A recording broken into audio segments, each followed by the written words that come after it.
Hey everyone, this is Finn, and in this video I'm going to show you how to create an idle animation for your 2D platformer. This is going to be a skeletal or rough animation so that you can get the motion right, and then afterwards you'll be able to export these frames as PNGs to finalize in Photoshop or Paint Tool SAI or however else you'd like to. I'm going to start by pressing Create New.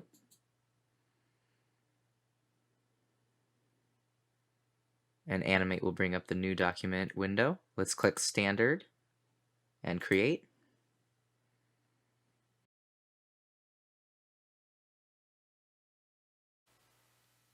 The first thing I need to do is import my reference image to the stage.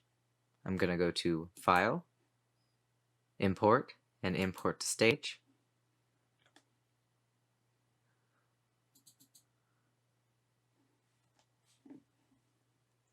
Our image is way bigger than the stage right now, so I am going to select Show All.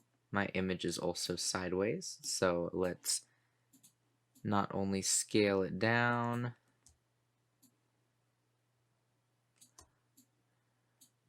but rotate it as well.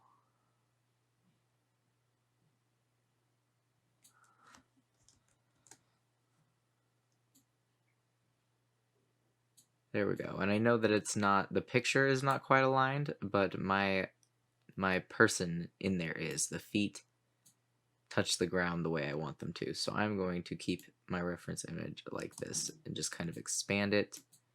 There we go. Now I'm going to double click on layer 1 and name it reference image. And at the beginning I'm going to put idle reference image. There we go. Now I'm going to right click on that layer and go to the layer properties. Visible. I want to make sure that the visibility is checked on opacity 50%.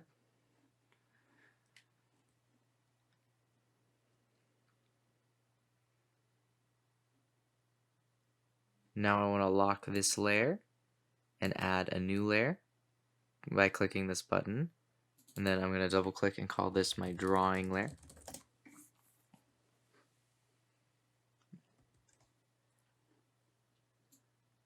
First, I want to express why we are doing this. We are going to create a skeletal or rough animation that lets us see if our motion is correct before we start finalizing the drawing by adding a lot of detail. It's very hard to animate by putting your all in the art for each frame before you know that it is what you want, because if you have to change something, it's going to be a lot harder down the road if you are changing from a detailed drawing instead of making those changes to like a stick figure who's doing those animations instead. That way, hopefully, any changes that you'll have to make to your actual sprites would just be to make sure that they're consistent or to make sure that it's the style that you want, just artistically, whatever direction you want to take it.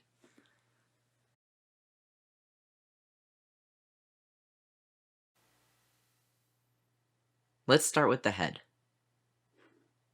I'm going to select my oval tool, and I want you to make sure that you have no fill color. And as a reminder of how to do that, click on your fill color box down here, and then select this little box that is white with a red slash going through it. And that'll make sure that you just have a black outline of an oval while we're using the oval tool without any fill. I'm going to zoom in with Control Plus, and then with a stroke size of 7, yeah, I'll keep it at 7. With a stroke size of 7, because I like thicker lines, I'm going to line the head with this oval tool. And it's okay if you don't get it perfect, because you can always select the free transform tool and adjust it.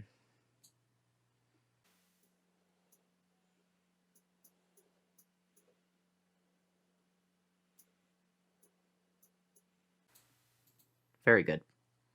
Now we are going to create a guideline going through the middle. It's going to be a little smaller, so I'm going to make it a stroke size of 3. Then I'm going to just connect pretty as evenly as I can the top to the bottom. Use my free transform tool to curve that out. And then I am going to add another one going straight through the middle.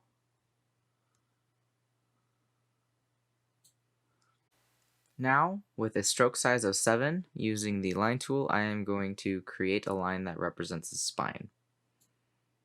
Right down the middle here, going down to his pelvis.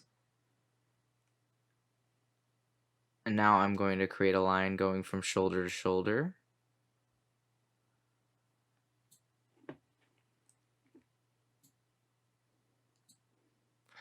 Now I want to create a triangle right here for his pelvis so that we can see if his hips turn. And I'm just going to add sticks representing the legs.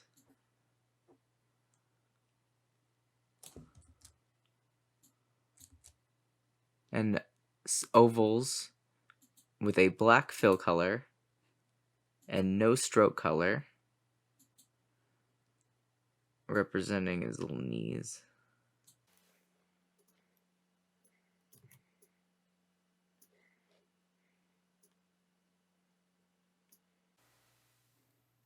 There we go. Now I will do his other leg. I'm actually just going to copy the other knee shape.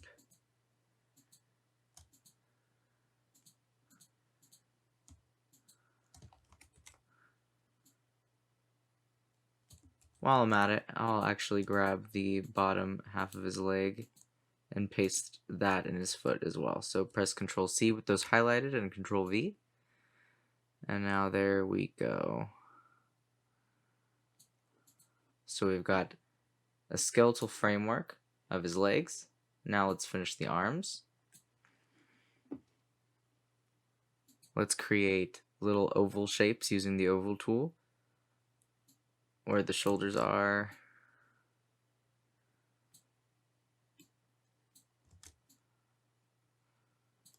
Now I'm going to use my line tool to create the arms.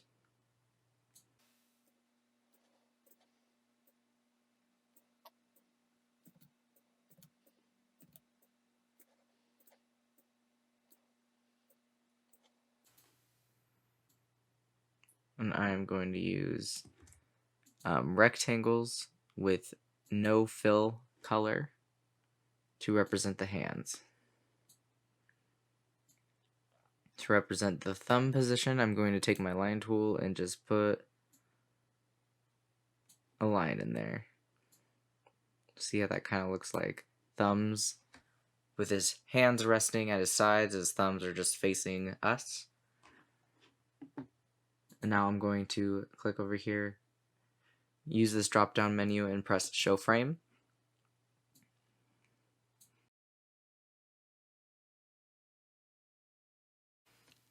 This is our first frame of our rough idle animation. Now we just need to think about what our character is doing while he's sitting there idle. In this case, we are just going to have him gently breathing, so it's probably going to be a very small animation, probably something that doesn't have a lot of frames. In order to play around with how I want to position him next, I'm going to add a new layer, and I'm going to call it Guides. And I am going to set it to the second frame by right-clicking the second frame and pressing Insert Blank Keyframe. And then I am going to highlight the 2 frames that are right on top of each other. They're actually the same frame but on 2 different layers, drawing layer and reference image layer. It's frame 2. Right-click and press Insert Frame. There we go. Now what we want is to put our drawing layer properties, visibility to opacity 50%, and we want to turn off our idle reference image for now. Let's lock the drawing layer and make sure that we are drawing on our guides layer. What I am going to do is I'm going to use my drawing tablet to doodle on top of this transparent image. That way we can see what we would want the next frame to look like, but I don't have to commit to creating the lines until I get a good sense of exactly where I want what to be. Sometimes it's easier to sketch something out traditionally or with a drawing tablet. If you don't have a drawing tablet, I would recommend taking whatever you use to create a reference image and then drawing another reference image on. You can also take a piece of paper and put it on top of a drawing. If you make the lines dark and thick enough, you might be able to see enough to trace over them. That is a good method if you don't have any kind of like light source to help you with that. But for me, I am just going to draw with my drawing tablet on top of the drawing layer, but on a new layer called guides. So I want him to be standing in the same position, but I think I kind of want his knees to bend a little bit. His arms to maybe kind of move slightly back, or outward, I mean, not back.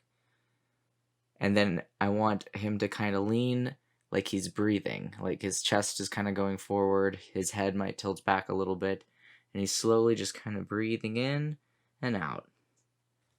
Let me show you what I mean. I'm going to select my classic brush tool. I'm going to start by drawing the feet first because that is going to help us keep a consistent height. Starting from the bottom and going up helps me with that, especially if it's just a kind of rough skeletal drawing, not an actual detailed drawing. And I'm just going to use that to bend the knees forward. And this is going to be our like last frame of the breathing in. That's why the knees are bent so much. We might have to add one frame in between. So just, draw the pelvis. But here's the thing, we actually need to be shorter.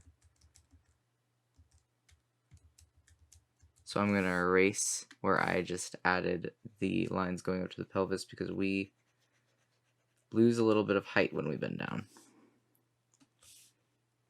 Now I'm actually just going to trace over the pelvis, and then I'll bring this these lines down as well. Actually, I'm going to draw the whole torso and then drag it down. That's going to help me be able to follow the reference image without moving it, and then I can just move it down to follow the legs, to be attached to the legs. I want him to be leaning forward.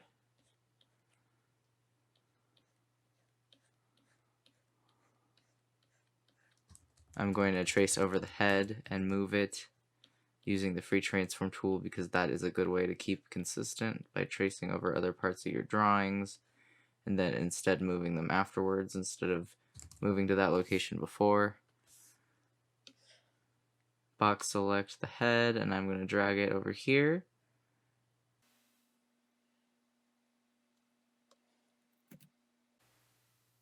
And then I'm going to rotate his head forward a little bit. Now I'm going to draw those shoulder lines. They're going to be curved. Because he is curved now, following the spine line. And like I said, I want his arms to kind of go outward, so try to keep in mind that since this shoulder is going down, you want your joint to be lower, and since this shoulder is going up, you want this joint to be higher than the original position of it. And now I'm going to draw the arm.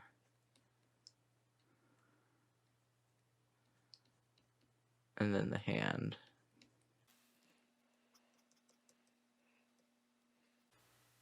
Here we go. It doesn't have to be perfect. I'm going to use my lasso tool by right-clicking on this polygon tool symbol and then left-clicking on lasso tool. Then I'm just going to select everything above his legs so that I can scooch it down.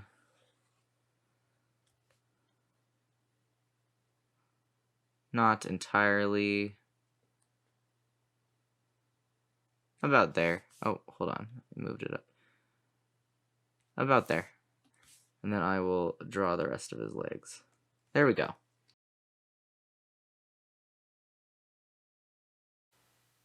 I'm going to take my guides layer and click and drag it under the idle reference image layer, and then on frame 2 of the idle reference image layer, right click and insert blank keyframe.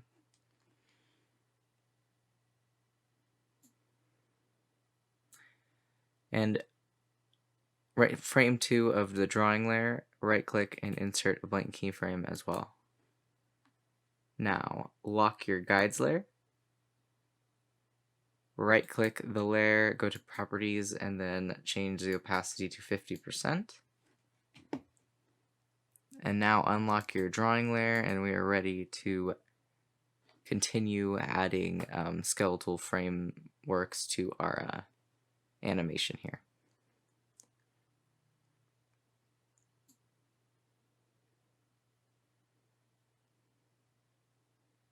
As you can see, he kind of just like bounces up and down while he's waiting and breathing.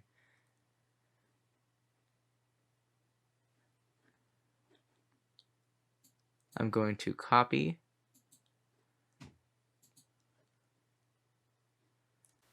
the head by using a box select, click and drag. And then I'm going to press Control C. Let's make sure that our opacity on the drawing layer is visible again and not 50%. And then I'm going to press Control V. That way we can maintain the same shape of our head from the last frame. Rotate a little bit to match the guides. Very good. I'm going to delete that extra part sticking out of the neck because we are going to create the spine. Now select your line tool. Make sure your stroke size is 7. I'm going to connect the neck down to the pelvis. Curve that line to match the reference image. And we're just going to do what we did with the first keyframe. We're just going to have an easier time now because instead of having a reference image, we are just drawing right on top of what we want to draw. I'm going to go ahead and add my joints at the end because it's easier to just keep using the line tool once you're already using the line tool.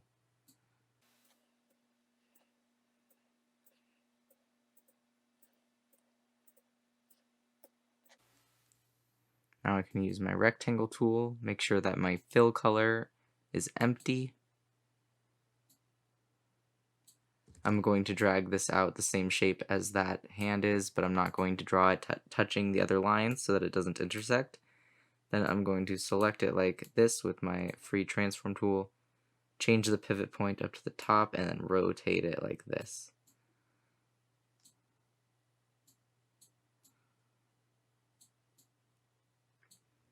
I'm going to, before I deselect it, I'm going to press Control C to copy that, and then Control V. And I'm going to bring it to the other arm and rotate it into place. Now select your line tool, and we can draw our thumbs.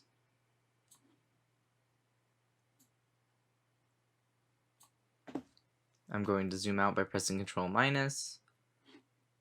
And let's not forget to add our joints. I'm going to click the oval tool, create a black fill color with no stroke color.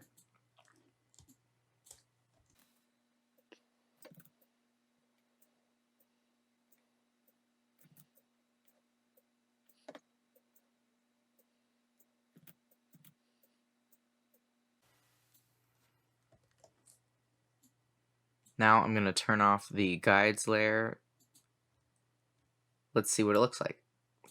Let's also turn off the reference image layer. I see a couple of things. The first thing is that we should change our thumbs to be a little longer, or maybe in a different position. And our box hands might be a little bit too wide on the second frame here. So I'm going to come in here, use my free transform tool, select each side.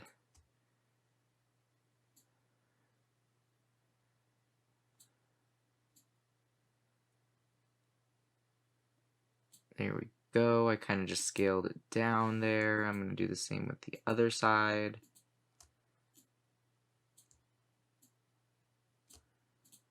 And now let's move the thumb up. I'm going to use the selection tool because you can still move it, but I don't have all of those boxes in the way. Sometimes they get in the way if you're dealing with a smaller object. Now let's see. Sometimes, I don't know if you saw that, but sometimes Animate glitches out and shows you both frames at once, but with this frame, the first frame you were on, overlapping the frame you just switched to, that is just a glitch. As you can see, if I do it now, it's not happening.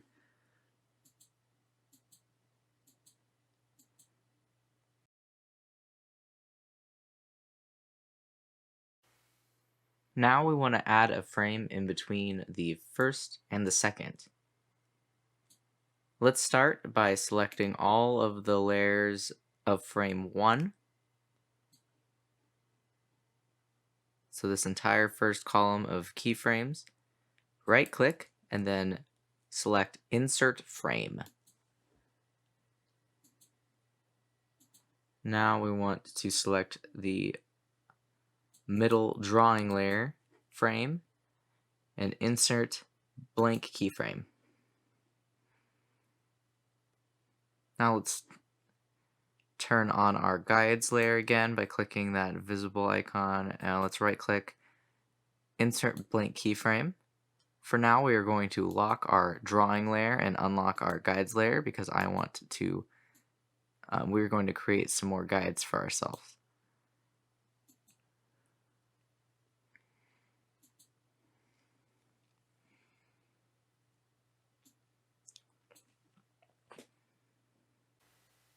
On second thought, keep your drawing layer unlocked because we are going to want to be able to see the first and third layer when we turn our onion skinning tool on, which let's do right now. As you can see the outline of the first and last frame. I'm going to make sure I am selecting the second frame of my guides layer so I don't accidentally draw on my drawing layer. And I'm going to select my classic brush tool, and I'm going to use my drawing tablet to draw again another guide that will make this transition smoother. I'm going to start by outlining the head.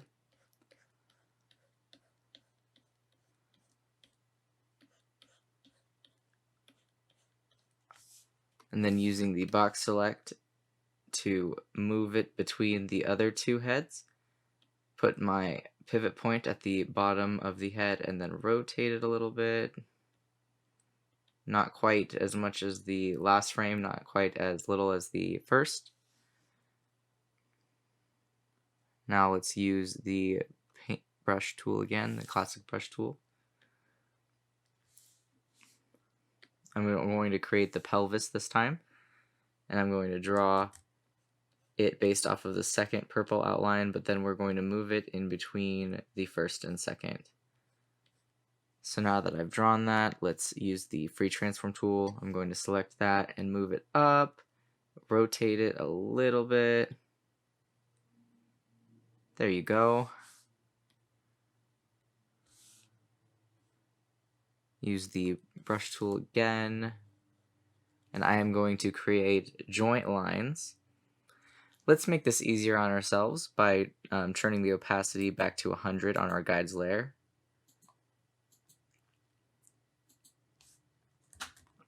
Alright, now we want to draw the knee joints right in the middle. And we can connect our legs. And make sure that they connect to the original origin point on the pelvis, or it's going to look weird, because our legs do not shift from the socket of our thigh bone or our pelvic bone. We don't have movable leg joints in our pelvis, so it'll look kind of silly if you've got that shifting. Alright, and go ahead and connect the bottom part of the legs to the feet. Let's finish our feet since they stay the same.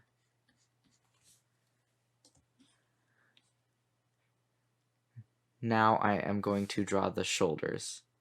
So I'm going to put a shoulder joint right here in the center of the, on the left side here where the first keyframe has its shoulder joint, and the last one, I'm going to put it right between. I'm going to do the same for this shoulder joint on the right side.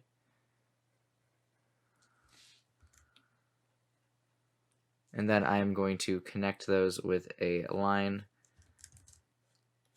that hopefully goes right down the center of the other two ghost lines that represent the other frames. Let's draw the spine now. Make sure that you are starting the spine from the correct part of the bottom of the head, the top of the neck. Make sure it goes right through the center of the shoulder guideline right here, and then connects to the pelvis by this line right here, this vertical line. Very good. Now we want to start by drawing our hands down here and our joints, and then we are going to draw the lines of our arms.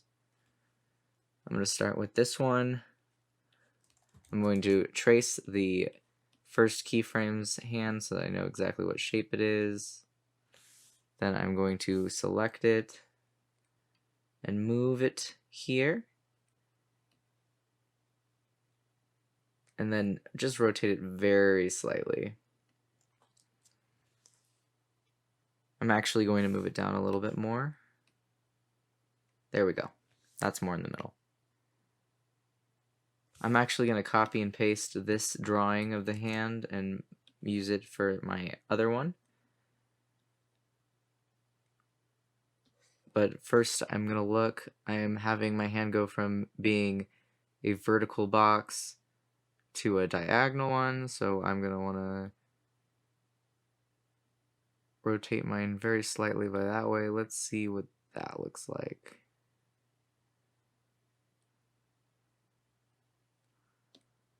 About there. Now let's draw the joints using the brush tool. Right in the middle. Right in the middle. Make sure that they are still the same kind of proportions. I don't want to make my arm shorter, so I'm going to put it right here. We're going to see how this works out. If I don't like it, we can always change it. And I'm going to connect the hand with an arm.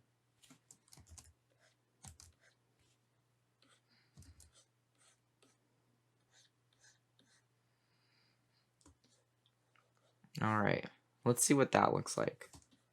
Let's turn off onion skinning.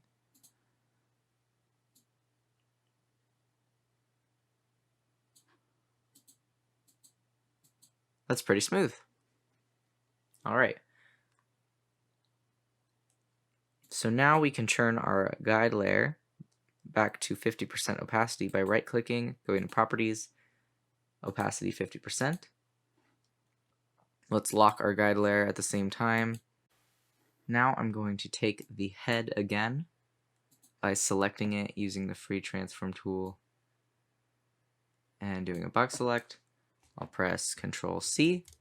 Then I'll move to my second empty keyframe and I am going to press Control V. And I'm going to move my head up into position.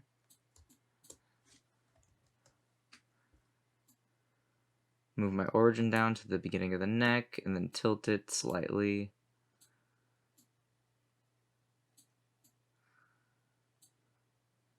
Then I am going to delete this little end that was left over.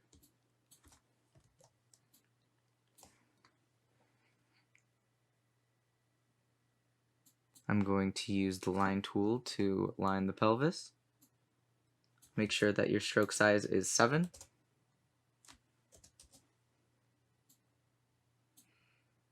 And like before, I'm going to focus on the lines first and then do the joints because it's easier for me to focus on one tool at a time.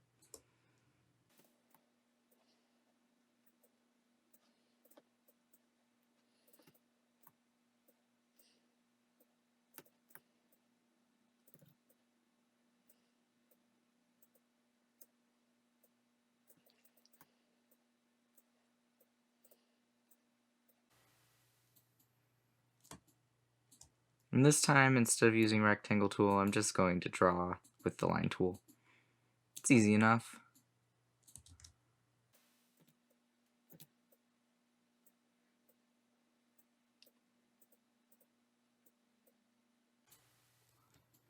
And now we can add our joints using the oval tool.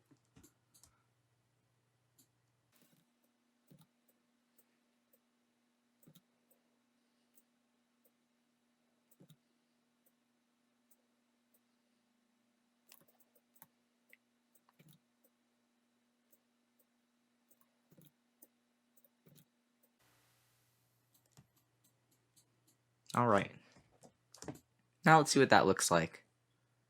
I'm going to hide my guide layer. It looks like I accidentally drew a dot at some point on frame 1, so I'm going to take my box select that dot, and delete it by pressing delete on my keyboard. Very good.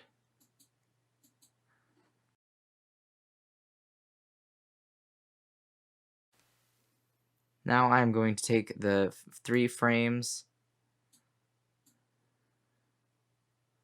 and show you what it's going to look like when we complete the idle animation by selecting them all, right-clicking, pressing copy frames, select the newest available keyframe or the newest available frame, frame 4, right-click and press paste frames. It's going to repeat that animation. Select those 3 frames at the end, right-click, and press reverse frames.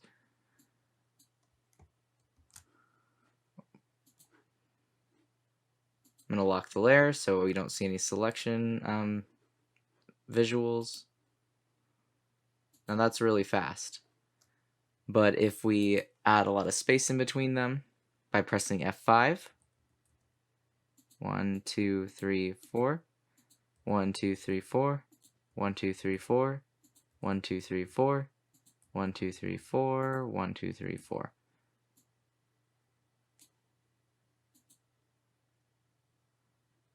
Let's see what that would look like if it was looping.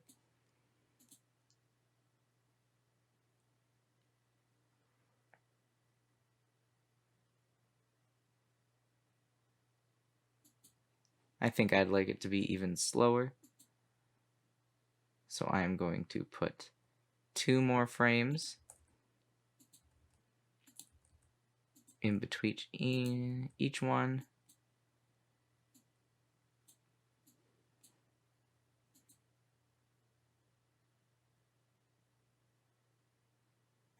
And that's just about one too many. So we're gonna go back by pressing Ctrl Z, and I'll just add 1 extra one to each.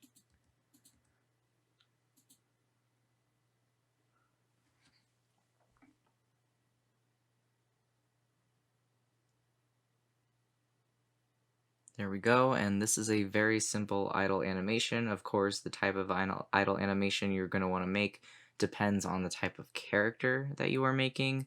This one, he's just kind of like breathing, and it takes a little bit out of him because during this 2D platformer, it's assumed that they're running and jumping. So I've created this character to kind of need a second to take a breath whenever you stop. If you have a character that's very fit, maybe they would be like jogging in place a little bit instead, or they would just be like ready to go in a stance. Some people just have their idle animation not be like motion based at all. Sometimes it's just a blinking animation. Sometimes all they're doing is kind of standing in a fight stance, bobbing up and down a little bit. So whatever kind of idle animation you would like to make, definitely customize this for whatever you would like to do. My best recommendation is to look at other 2D platformers, ones from the industry, games that are already published, is what I mean, and see how they do it, and see the different kind of idle animations. The most important the most important animations for this 2D platformer are going to be the running and jumping anyway. So whatever your idle animation is, it's more of a expression of the character's personality and something to look at when you're not moving, and something to make your character seem more alive and just existing in their own environment.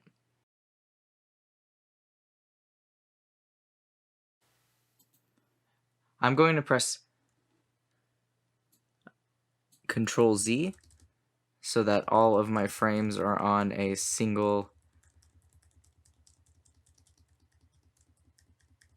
keyframe. Instead of there being any frames in between the keyframes, all of my keyframes are just right next to each other. I'm going to delete the last 3, right click, remove frames, and then I'm going to deselect the looping button. The reason why I've done this is because I'm going to show you how you are going to export your frames. The reason why I deleted the last 3 that we added, that's because they're just these 3 frames repeated, and you're not going to want to draw 3 frames that you've already drawn before. When you create your finalized images, you'll be able to just duplicate the frame that you want. So the first half of your looping animation, that's really what you're going to want to focus on. If the second half of your looping animation going back towards the start is just the same as the first but in reverse, like this one is now. Afterwards, we want to go to frame 1, go to File, Export, and you're going to want to export movie.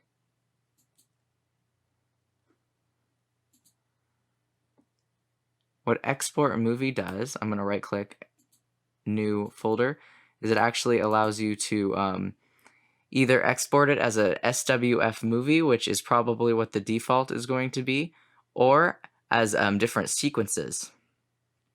We are going to want to choose PNG sequence. Click that. I'm going to click into a new folder just so that we can find them easily.